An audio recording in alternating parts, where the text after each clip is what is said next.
Buenas. Hola Silvia, hola Esther. Bien, ¿cómo estás? Bien, ¿vos? Escúchame, antes que me olvide, Josi me dijo que sí, que va a estar mañana ¿Qué pasó antes? esa 1:15, 1:30 en la farmacia. Dale, te mando mañana mensajito a la mañana. Yo paso antes del consultorio. Dale. ¿Quieres que te prepare algo, él? Mientras tanto. Ah, le ¿Me mando estás? después un chat. Ah, bueno, dale, dale. Estoy mirando.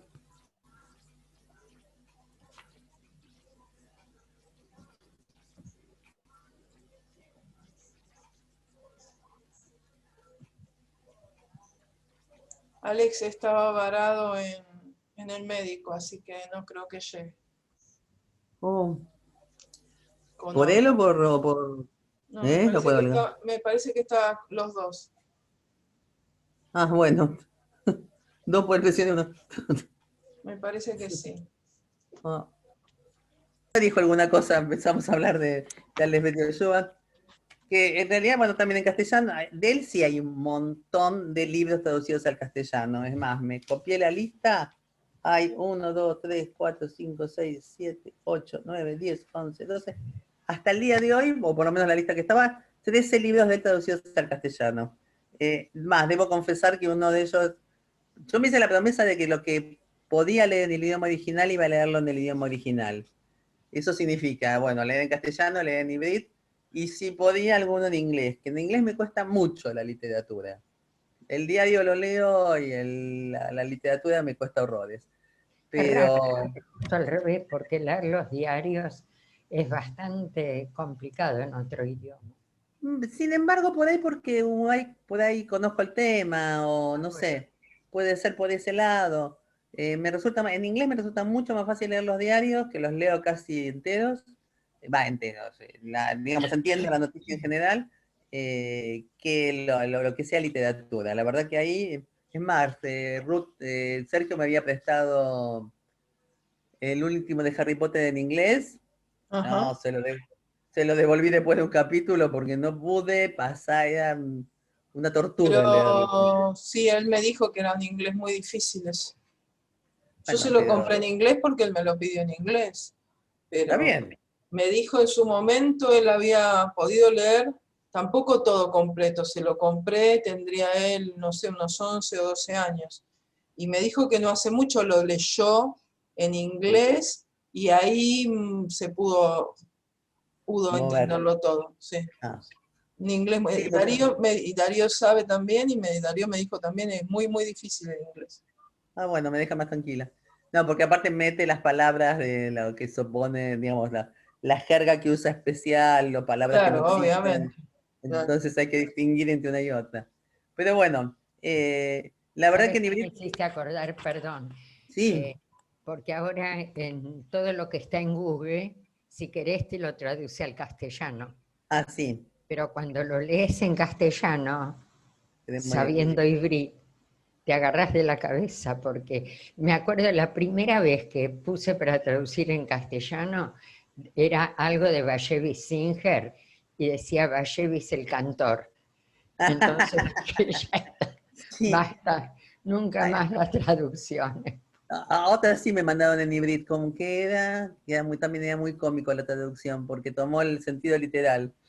Claro. Eh, sí uso el traductor de Google para palabras, Bueno, eso es otra cosa. fantástico, Sí.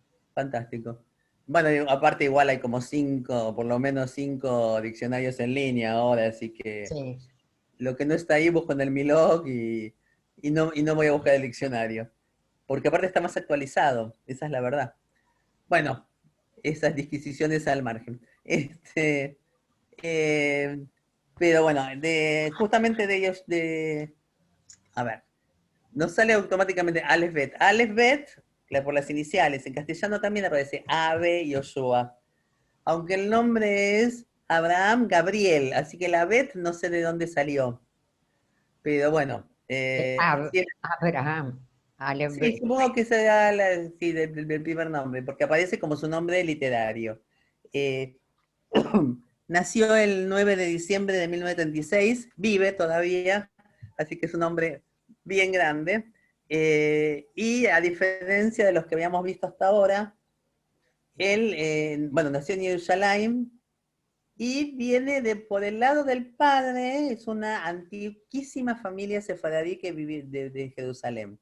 Si se acuerdan cuando hablamos de Ayotziam y Anahomot, de la salida digamos, de los primeros barrios de Jerusalén, cuando que salieron de la parte antigua, cómo Sí. se formó la Jerusalén moderna, bueno, y que ahí hablábamos del Yusufa y Ayán, del viejo, digamos, de la vieja población que vivía dentro de Jerusalén. Esta es esos que la alianza era por motivos religiosos.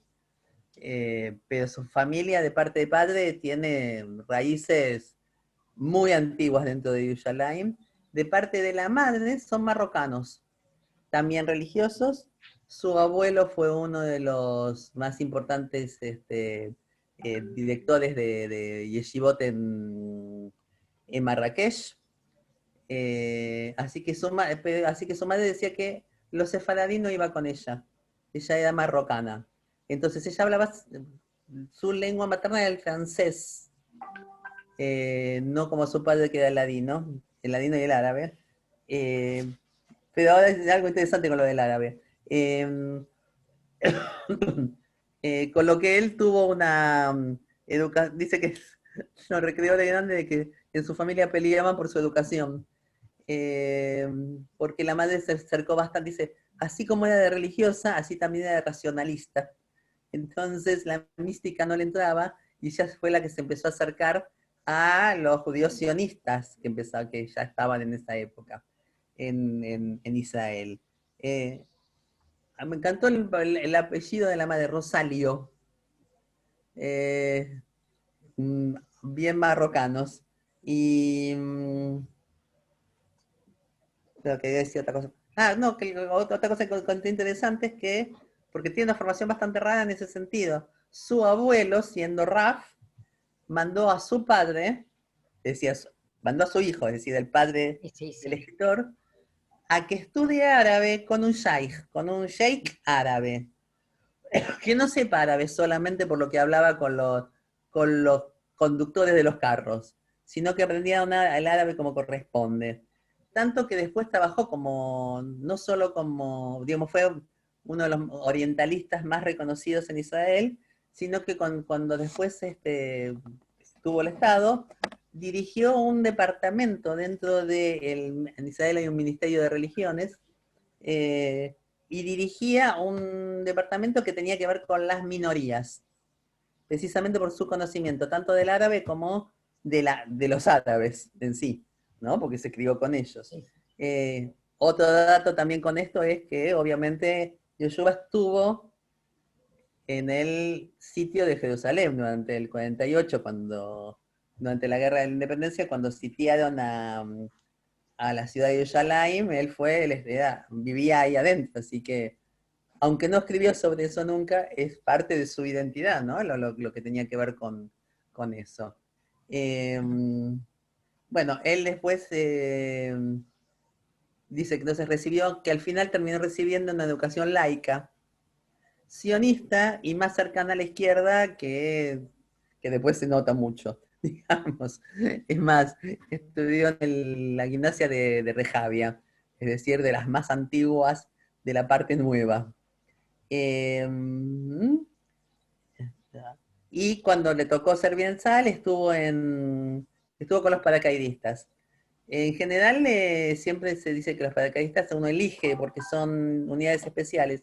Bueno, él dijo muchos años después que en realidad no eligió, que lo mandaron ahí y participó en lo que tuvo que participar, que las guerras que le tocaron. Porque después choca con su posición pacifista. Pero él hace bastante la diferencia. Está muy interesante eso, las últimas cosas que leí de él. La verdad que yo no me entusiasmaba demasiado hablar de él porque no es de mis escritores preferidos, pero era una deuda digamos, intelectual, porque él y Amos Oz son como los pilares de su generación. Y así como Amos Oz me encanta, a Levet Yehoshua no me llama tanto la atención, pero hay que reconocerle su lugar dentro de la literatura israelí de ese momento. Y debo reconocer también, como decíamos la otra vez con Nehama, que nos acercamos o que nuestro primer contacto ay, ahora se me escapó el nombre. La autora de Sara Givat Nili, la que hablamos la semana pasada. Débora Omar. Gracias, porque no me salía. Que así como nuestro encuentro con Débora Omer fue a través de los libros de Gesher, esos que la Sochnut armaba para que se estudie Ivrit en el extranjero, mi primer contacto con él también fue a través de esos libros, pero, como explicaba la semana pasada, esos que están en el idioma original, solo que con palabras traducidas, no traducidas, explicadas en Ivrit. Y un cuento que es muy famoso de él, que es Lo Yamin Vayelet, son 3 días y un cuento, y un niño, esa es la traducción literal, que es o un cuento largo o una novela corta, digamos, porque es más larga que un cuento y más corta que una novela.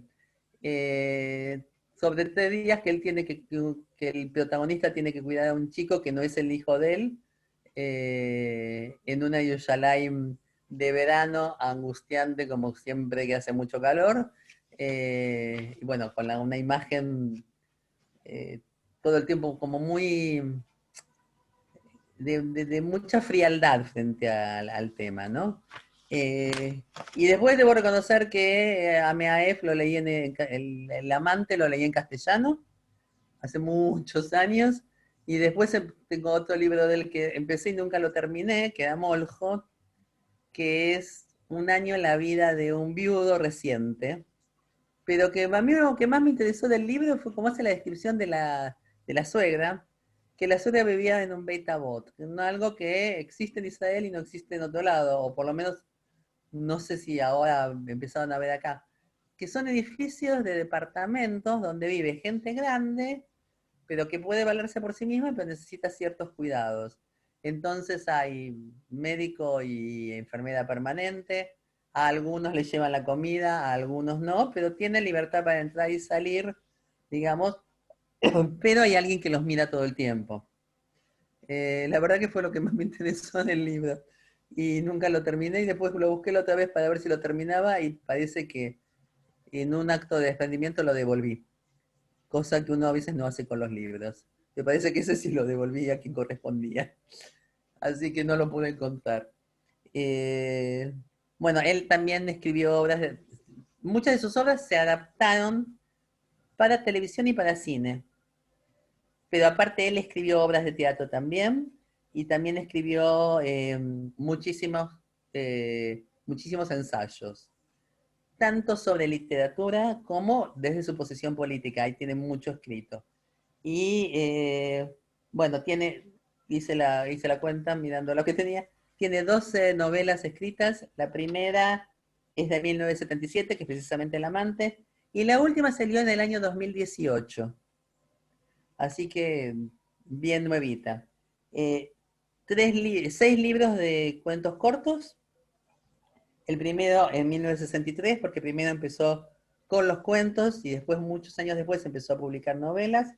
4 obras de teatro, 2 libros para chicos, pero que son del 2005 y del 2006, parece que le agarró como vuelo escribir, aunque prácticamente, como vimos, casi todos los escritores israelíes de adultos, algún libro para chicos en algún momento escriben. Él escribió 2. Y tiene 4 libros digamos, de ensayos, pero también muchísimos más artículos publicados, una barbaridad. Bueno, después que salió de la Tzavá, estudió filosofía y literatura en la Universidad de Yerushalayim, y durante muchos años no me sale, fue more en secundarias y después en la universidad, y ya después se trasladó a Haifa y trabajó prácticamente, fue muchísimos años profesor en la Universidad de Haifa para literatura y literatura comparada, y hoy en día es profesor emérito de la universidad.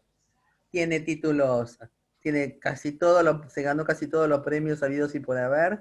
Incluso tiene uno en Francia como el mejor libro traducido al francés en ese año.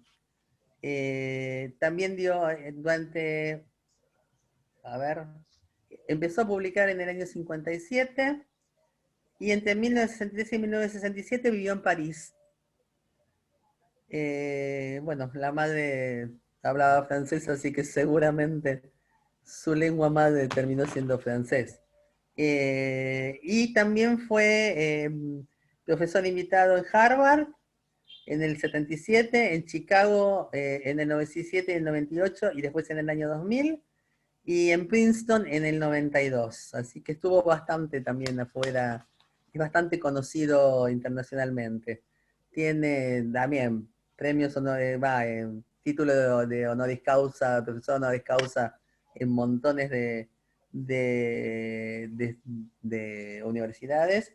Y bueno, vivió casi toda su vida adulta en Haifa y después se mudaron a Givatayim, es decir, más cerca de Tel Aviv, para estar más cerca de sus hijos, que son 3, y tiene 7 nietos.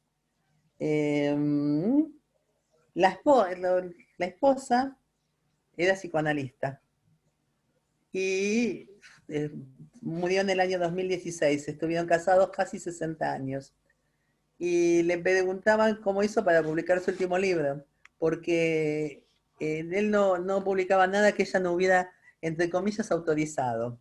Entonces cuenta que en realidad cuando él empezaba a escribir, ella no sabía de qué empezaba a escribir él. O que empezaba, sabía que estaba escribiendo, pero no sabía de qué. Cuando yo tenía unas 70, 80 páginas escritas, donde ya más o menos ya estaba, digamos, él le parecía que estaba más o menos bien lo que había escrito, se los pasaba a ella para que los leyeran. Si ella le daba el ok, seguían. Y si no, no. Entonces le preguntaron si pasó muchas veces. Dijo que no, que solo una vez le dijo que no realmente y que ella tenía razón. Pero bueno, obviamente un matrimonio de 60 años es como para que hoy en día extrañe y mucho. Entonces es una figura constante que le preguntan, aparte que lo asesoraba como psicoanalista en la parte de la psicología de los personajes y etcétera. Como que le marcaba también si había disonancias, digamos, en la psicología de los personajes. Y también otra cosa así interesante en relación a eso es, disculpen, que Moljo se trata de la viudez. Entonces le preguntaron si, que lo escribió 30 años atrás, si ahora que era realmente viudo, si las vivencias que puso en el protagonista son las mismas que tenía él. Dijo que le asombró ver que sí, que cosas que él puso en la boca de su personaje 30 años atrás eran muchas de las que él estaba sintiendo en este momento de viudez. Eh, pero bueno, dijo que de cualquier manera va a seguir escribiendo y que va a seguir, que no se va a quedar quieto, digamos. Eh, Pero es un tipo su, grande. desde 36, Ruth, Sí, eh, por eso ya tiene cerca de 90, va, sí, cerca de 90. cerca de 90, 84 largos. Y bueno, pero de esa generación justamente también estaba el artículo que vimos varios, y la verdad que los murieron en el último tiempo. Amos Oz, Appelfeld, todos eran de la generación de él y murieron en el último tiempo. Así que él es como el sobreviviente de esa generación. Él era muy amigo de Amos Oz, a pesar de que son muy distintos en su forma de escribir.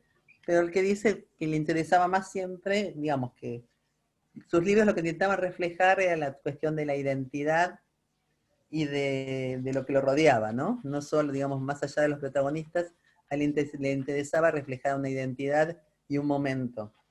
Eh, y que la esposa le decía que él escribía en un hibrid problemático, que tenía que, que hacerlo un poco más fácil para que todo el mundo lo entendiera. Bueno, obviamente sabe escribir, es obvio, pero es también, digamos, frente a los otros que fuimos viendo, alguien que también se crió dentro del hibrid, aun cuando el hibrid dentro de lo que él estaba era más el hebreo religioso. Después ya no, porque bueno, ya hablamos, nació en el año 36, tenía 12 años cuando se declaró la independencia y ya estudió dentro de lo que era la Medina, ¿no? Eh, pero digamos que viene con un ancestro, con ancestros donde el hibrid, hablar del hibrid sobre cosas cotidianas era mala palabra. Así que tiene otro manejo del hibrid muy diferente. Pero en él es muy, muy, muy, muy relevante, digamos, su posición política. Tiene mucha actividad política, militó dentro del partido, estuvo la mayoría del tiempo dentro de Abodá, después se fue, después volvió, después estuvo en Meretz, sigue siendo, digamos, su actividad política muy, muy importante, o bien de la izquierda, es de los que, así como terminó la guerra de los 6 días, junto con Amos Oz y otros escritores, son los que publicaron una carta, a ver, y con Amihai, digamos, de los que hablamos de casi todos, a ver qué sí, publicaron una solicitada, una carta en los diarios, en contra de quedarse con los territorios. Él tiene una posición muy, muy especial, digamos, frente a los territorios, porque él dice que entiende, no digo que apoya, pero que si hace falta la ocupación militar tiene que estar, pero lo que no apoya son los asentamientos. Está absolutamente en contra de los asentamientos desde todos los puntos de vista. Dice que eso es lo que complica las cosas, porque él tiene una visión del pueblo, que en ese momento ellos hablaban ya de los dos países,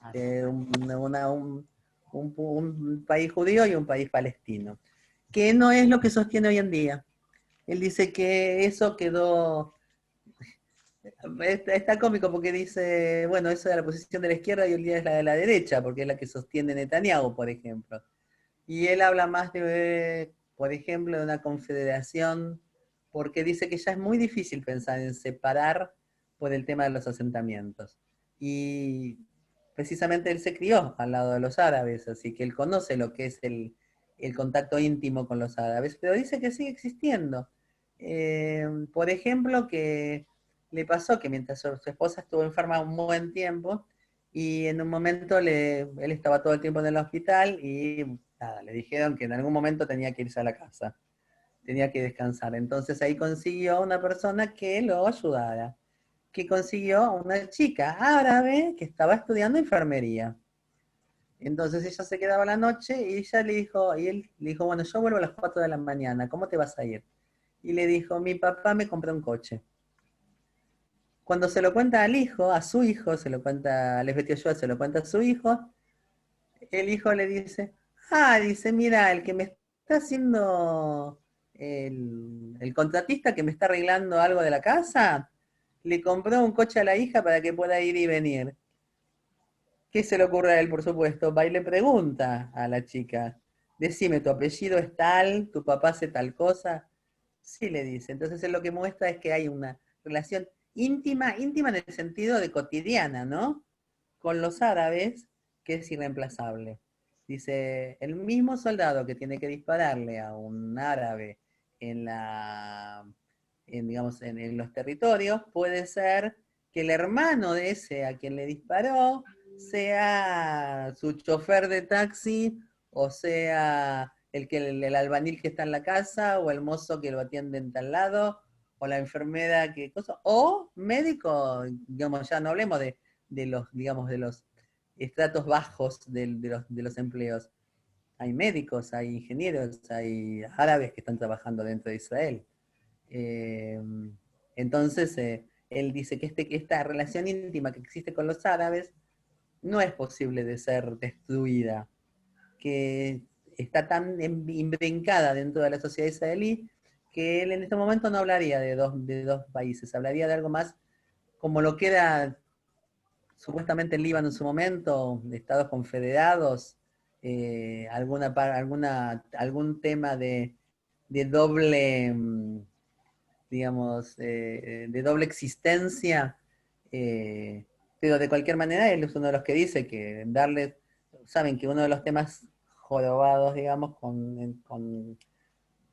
en el pacto digamos, en todos los tratados de paz que hay, es la vuelta de los palestinos que viven fuera de Israel al territorio de Israel. Bueno, él dice que en eso no está de acuerdo porque ahí sí cambiaría totalmente la identidad judía que existe dentro de Israel. Que él también la pone en duda, digamos, uno de los temas centrales es esto de qué es la identidad judía y qué es la identidad israelí para él. Y en este tema, durante muchos años, por eso por ahí cuando Nehama el otro día dijo, cuando dijimos que íbamos a hablar de él, porque él durante muchos años sostuvo que lo que no tenía sentido de existir y Es más, hay un famoso ensayo de él que dice que hay que pasar a la normalidad. Es el judío de la Golá. Para él la Golá no tiene sentido y no tiene posibilidad de seguir existiendo. Que o va a ser aliá y van a ser judíos israelíes, o vamos a desaparecer. Eso es lo que sostuvo durante muchísimos años. Esa es una de las cosas que, por eso digo, cuando estuvo acá, esa vez que me acuerdo que lo fui a ver en la conferencia, fue unas discusiones porque le contestaban de este lado de una forma terrible. Y bueno, también cambió eso su posición. Él ve que, digamos, la Golá persiste más años de los que él pensaba, pero que también ha bajado tanto el número de Olim como, y eso es cierto y no se lo podemos discutir, la cantidad de judíos que estudian Ibrit en la Golá, que antes era mucho más que ahora, y que eso, el idioma en común, hacía más el lazo que otro tipo de cosas. Y dice que es una de las cosas que lamenta en este momento. Que justo el año pasado me habían pasado un artículo que había salido en Israel sobre eso, sobre la cantidad de hebreo parlantes que existían antes fuera de Israel y cuántos ahora. Nosotros, bueno, Nehama y yo podemos hablar lo dijimos la semana pasada también, cómo bajó el nivel en las escuelas. No hablemos de cómo bajó el número de escuelas judías en Argentina. Bueno, en la Argentina. Ya es con eso, digamos, ni siquiera. Pero aún dentro de las que existen, no es el nivel de hibrid que existía antes. Un chico que terminaba séptimo grado en una primaria judía, se desenvolvía con su hibrid. No yo, la verdad que nosotros nunca, mi nivel, como yo dije, lo terminé de afianzar en Israel, me costó bastante. Pero es famoso, por ejemplo, como en el Bialik Central se hablaba en los recreos en hibrid. Era famoso el tema. Y realmente, yo conozco gente que terminó la primaria del Bialik y sigue hablando en un hibrid, la verdad, maravilloso. Bueno, eso no existe no solo acá, aunque se da un fenómeno interesante que es en las universidades norteamericanas, que también está decayendo, pero hubo durante muchos años departamentos de estudios judíos en hebreo en las universidades de Estados Unidos. Es más, yo sigo sacando material para todo esto. Hay un site de la Universidad de Ohio, que es un lexicon las disfruta híbrido. Están todos los autores que escriben en hebreo la página de la Universidad de Ohio, con el logo de la Universidad de Ohio, pero ellos hacen más un estudio bibliográfico, es decir, aparecen todos los libros del autor, todos los artículos donde aparece algo primero los libros que aparece algo sobre el autor, y todos los artículos, hacen una lectura periodística fabulosa, una búsqueda de qué se escribió sobre tal o cual autor. Por ejemplo, ahora sobre Alex Bet Yoshua había como 14 páginas que tenían de artículos que se escribían sobre él. Pero hay un fenómeno que se dio en las universidades norteamericanas de muchos departamentos de estudios judaicos, pero sobre todo israelíes. Es más, me trajeron el año pasado o el anteaño un libro que me lo trajo de regalo una exalumna y dijo que cuando vio el título dije, este es para vos, porque se llama Moral e Ibrit, la moneda de Ibrit, pero es en Estados Unidos. Y como el departamento de ella va decayendo y viene otro profesor que va a reemplazarla a ella, que no lo da en hebreo, sino que ya lo da en inglés. Bueno, esto Alex Bet Yoshua lo ve en muchos lugares, no solo en Estados Unidos, y él dice que es una lástima porque es la forma, digamos, es lo que creaba un vínculo directo con los judíos de la Golá. Así como antes él no les veía futuro, bueno, parece que ahora les ve un poco más de futuro, parece que los años le han traído una visión más contemplativa de las cosas, pero que el tema del hebreo para él sí es preocupante. Bueno, quería ver. En el momento, unas declaraciones muy polémicas de él fue porque él dijo que había muchos israelíes que no veían el problema palestino. Y dice, ¿por qué nos vamos a extrañar de los alemanes, ¿por qué le vamos a echar la culpa a todo el pueblo alemán? Que muchos decían que no sabían sobre la Shoah. Dice, si nosotros vemos que acá, viviendo a 10 metros nuestro, tampoco se quieren enterar de lo que pasa con los palestinos. En Israel cualquier tema que toque la Shoah de esa manera es absolutamente defenestrado a los 5 minutos. Acuérdense lo que pasó con Barenboim cuando dijo que quería tocar Wagner. Cualquier cosa, ya se levantan todos. Dijo, bueno, no lo comparé en ese sentido. Lo que quise decir es que el que no quiere ver la realidad que lo circunda, no la ve. Que es fácil, como, digamos, utilizar la palabra de ausentarse de aquello que no queremos ver. Por supuesto que, bueno, con los años por eso van mitigando también esas posiciones tan encontradas, pero él dice que es eso, que hay muchos que no quieren ver lo que está pasando al lado y que entonces es mucho más difícil el problema. Hoy en día, parte de sus protestas políticas, porque sigue protestando, no hay ningún problema, es también contra la izquierda. Él dice que la izquierda también se quedó en un modelo que no le permite avanzar y que le está dejando de alguna manera el tema de la identidad judía a los ultrarreligiosos, que se ocupan de la cultura y no de la identidad, y entonces al dejar ese campo abierto, en realidad se lo están dejando a los religiosos, cosa con la que obviamente él no comulga. Él dice que es absolutamente laico, con lo que lo miran, porque tiene la familia de rabinos de los dos lados, pero no, él dice que no, y que no está de acuerdo con la mística. Para él, por eso le preguntaban, por ejemplo, con el tema de la muerte, que para él cuando se muere y se acabó. No tiene la cosa mística religiosa, a pesar de, digamos, de la familia. Ha dejado de lado el tema de la familia. Pero que él dice que la izquierda en Israel le ha dejado su lugar en cuanto a la formación de la identidad a los religiosos, con lo que él obviamente no está de acuerdo. Eh,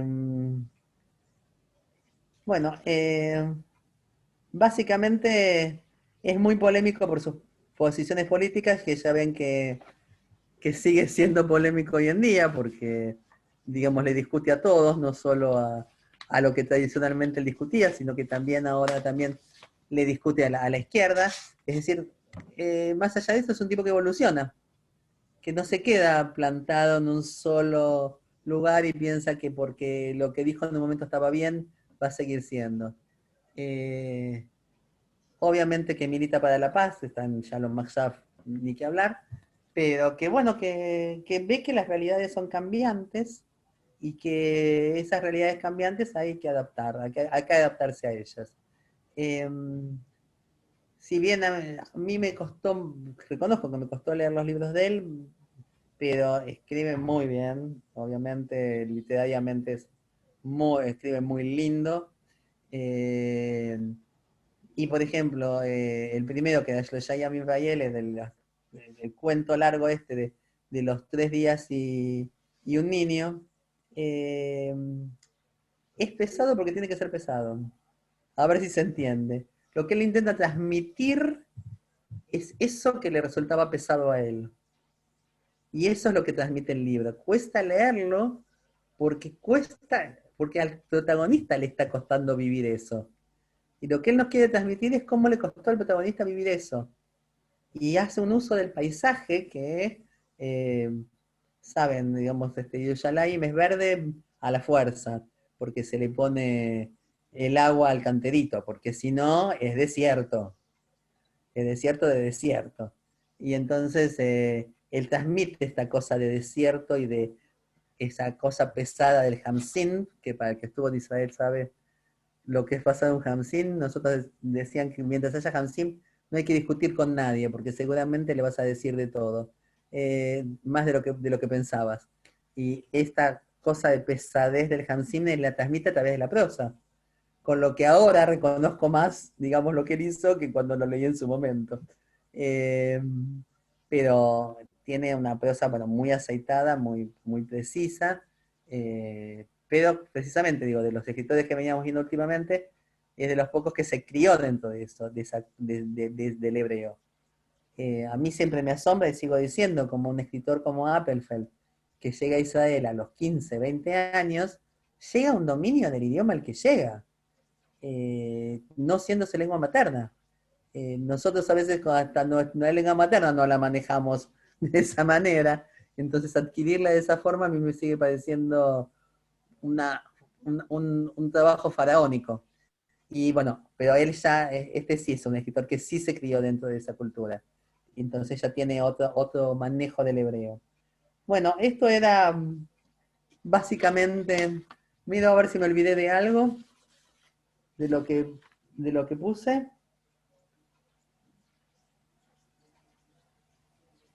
No, él donó su archivo, lo mismo que la otra vez le voy a contar también y me olvidé con la semana pasada. Le dona su archivo a la Biblioteca Nacional de Israel que está dentro de la Universidad Hebrea. Eh, Cosa que empezaron a acostumbrarse los escritores israelíes a hacer. Dvorah Omer también donó todo su archivo. Él lo donó en vida, así que ya lo tiene la Biblioteca Nacional, la Sociedad Leumit, que está dentro de la Universidad de Yerushalayim. El que no estuvo, si tiene la oportunidad, visítela, porque es maravilloso ver la biblioteca. Más allá de que no importa cuántos libros vayan a mirar, pero es maravilloso verla. La biblioteca fue uno de los primeros lados donde vi los microfilms, porque tenían ya microfilmados libros antiguos. La verdad que muy de avanzada. Se estaba construyendo enfrente de la Knesset el edificio nuevo. ¿Ya se terminó de construir? No sé, la verdad que no, pero igual esos son parte de la universidad. Sí, no, pero era un terreno Sí, porque especial. no les debe entrar ya lo que tienen. Claro, no, le voy a preguntar a mi amigo. Pregunta y eso, contanos, Claro. porque es interesante. Bueno, otra cosa polémica que escribió que, digamos que él le parece que el nazismo le pegó por otro lado, si bien no viene de familias que hayan sufrido del nazismo.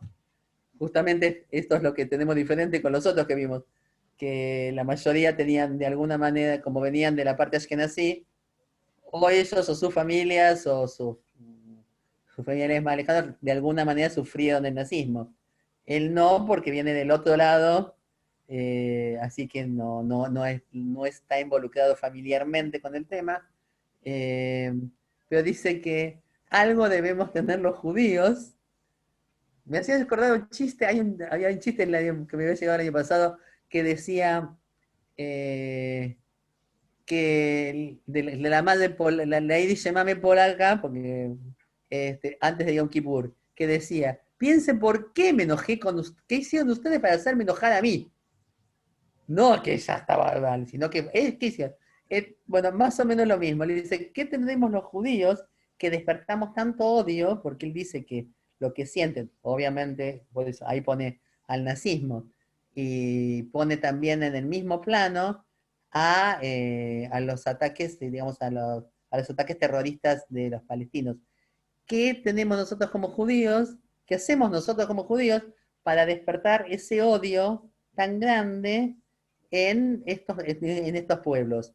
Porque él dice que siente que también, más allá de que, porque le preguntan si, digamos, todos sabemos que dentro de la parte judía hay referentes para la paz.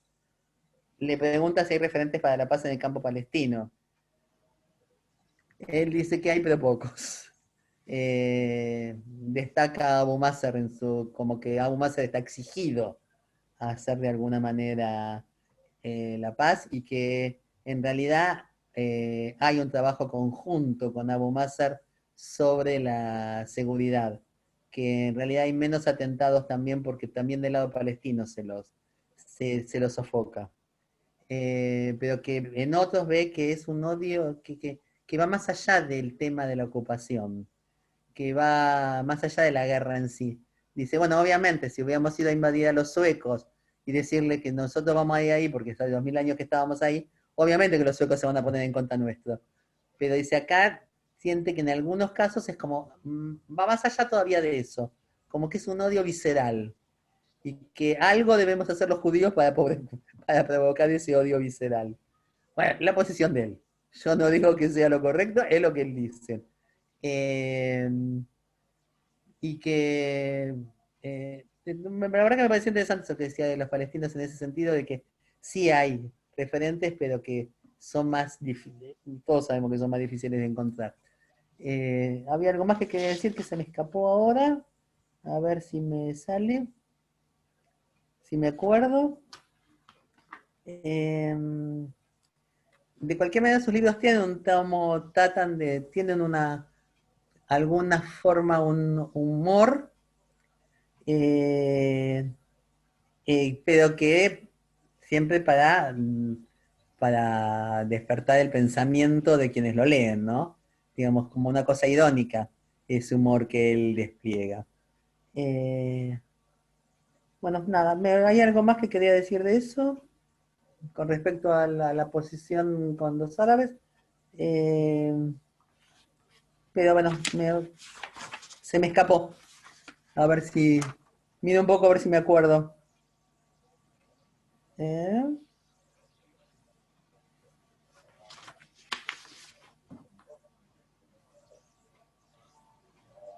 no, bueno, uno de sus temas centrales es la muerte. De alguna manera aparece dentro de todos sus libros el tema de la muerte. Y en el último libro, su protagonista dice que siempre estaba como fuera, digamos, de los protagonistas. En el caso este de Moljo, donde es su esposa la que muere. En el último se ocupa el protagonista es un escritor que está cayendo en la demencia. En la demencia. Ah, La demencia senil, en el sentido que empieza primero a confundir cosas, algún tipo de Alzheimer, digamos, ¿no? Que empieza primero confundiendo cosas, después olvidando, pero que no nos lleva hasta las últimas consecuencias, porque lo que le interesa mostrar también es en realidad cómo se va deshaciendo la identidad. Y que sí para él es un símbolo de cómo se va deshaciendo también la identidad de un pueblo. Dice que su generación fue una generación de escritores muy ideologizados, porque también la sociedad estaba muy ideologizada. Que él siente que los escritores le preguntan por los escritores más jóvenes, que dice, sí, están menos ideologizados, pero también la sociedad está menos ideologizada. Entonces, posiblemente responden a lo que la sociedad les pide, que es diferente a lo que les pedía de alguna manera a ellos. Y que él de cualquier como que para él era lo interesante, pero bueno, no puede pedir que los demás sean de la misma manera. Y que por ahí la ideología pasó a otros lugares. Él dice que, bueno, hay cosas que se comparten con la televisión con el cine, cosas que antes reflejaba solo la literatura, hoy en día hay otros medios artísticos que también lo reflejan. Le preguntaron si, por ejemplo, dice que no puede creer la cantidad de películas y series israelíes que hay. Y la verdad que, bueno, uno si ve, en un país tan chiquito y con tan poca población, es enorme la cantidad de series israelíes. Algunas no llegan y algunas no llegan. Todos saben en terapia, por ejemplo, es originalmente una serie israelí, que después la hicieron en Estados Unidos, pero originalmente es israelí. Y entonces le preguntaron si veía alguna, y dijo, bueno, que ahora no estaba mirando desde que falleció la esposa, pero cuando estaba la esposa veía Stiesel, que esa sí nos llegó original. Este, pero, pero que él siente que sí, que hay cosas que se pasaron a otras ramas artísticas. Que como que antes todo el peso estaba sobre la literatura y hoy en día hay otros medios artísticos que también pueden reflejar tanto la realidad como los deseos como la ideología de los pueblos, ¿no? Bueno, eh, esto a mí también me costaba agarrarlo por lo polémico que es, pero ya vimos que también ha suavizado sus propias posiciones él mismo. Así que también me interesó ver eso, que yo lo tenía en un lugar determinado y ver que, bueno, no, que también evolucionó y cambió sus posiciones, me parece que es interesante. Así que bueno, bueno, ¿Alguna pregunta? Dale, Olga, la única que no abrió micrófono. ¿Algún comentario? Dale, Nehama. No, yo lo que quería decirte antes, cuando hablaste sobre ideologías, aunque sea algo que ya es tan repetido, que con la globalización, y es una época de, no quiero repetir lugares comunes, pero es la muerte de los ideales y de las ideologías en general. Lamentablemente lo que persiste son las posturas terroristas, extremistas, etc. Pero bueno, lo que en Yiddish es Busamules Gewein, Gewein ist nicht so, lo que pasaba antes, lo ideologizados que estaban, la época de las Tnuot, etcétera, etcétera, eso pasó, no creo que retorne. Estamos en una época demasiado globalizada. No, es como vos decís, yo la última vez que estuve en Israel también, los que estaban preocupados, porque no todos estaban preocupados precisamente por esa cosa consumista, ¿no? Exacto. Sí, No te lo que escuché, él dice, Silvia, que estaban por la cosa, preocupados por lo consumista que estaba Israel. Ah, terrible, ¿Viste? impresionante. Claro, lo que yo contaba la otra vez que cuando yo fui la primera vez, había 2 marcas de fideos en el supermercado. Ya las últimas había todas las marcas italianas que se te ocurrieran, por ejemplo, y era a ver quién tenía el coche más grande, y a cuántos países habías viajado. Eso es fundamental. Sí, Eso es bueno, fundamental. Las Vilot, es decir, cuántos metros cuadrados tenés cubiertos, como sí. dijiste, cuántos autos tenés en el garage, etcétera. Yo hice, cuento una anécdota, yo hice 2 viajes a Israel, 2012 y 2018. En el 2012 me invitaron a pasar Sukkot a una casa. Tengo mucha familia, así que era un familiar mío. Y además de recibirme con besos, abrazos y demás, empezó el recorrido por la casa. Entonces me dije, esta es mi casa. Bueno, acá pusimos el aire acondicionado que me salió, no me acuerdo, 300 shekel. Acá puse la cama que me salió 453. Allá pusimos las ventanas tiene 4 hijos. Yo lo quiero muchísimo y iba con mis 2 hijos y nosotros nos mirábamos de costado y decíamos, la verdad, perdón, Nehama, los demás ya me conocen, pero Nehama, no me chupa un huevo cuánto te salió la ventana, qué sé yo, ¿qué me importa? Y que el sillón y que la mesa y que yo nunca había visto una cocina por inducción, había una cocina por inducción, la heladera ultra súper, entraban 4 personas, 3 paradas, 2 acostadas, pero todo era así. Después eso fue los primeros días, pero después me di cuenta que todo estaba así en Israel, en ese momento, ¿no? Sí, sí, sí. En el 2018 tuve menos contacto porque hice mucho más turismo, pero en el 2012 a mí me llamó muchísimo la atención. Yo no había estado nunca, era mi primera vez. A mí me llamó la atención el nivel de consumismo, pero era impresionante.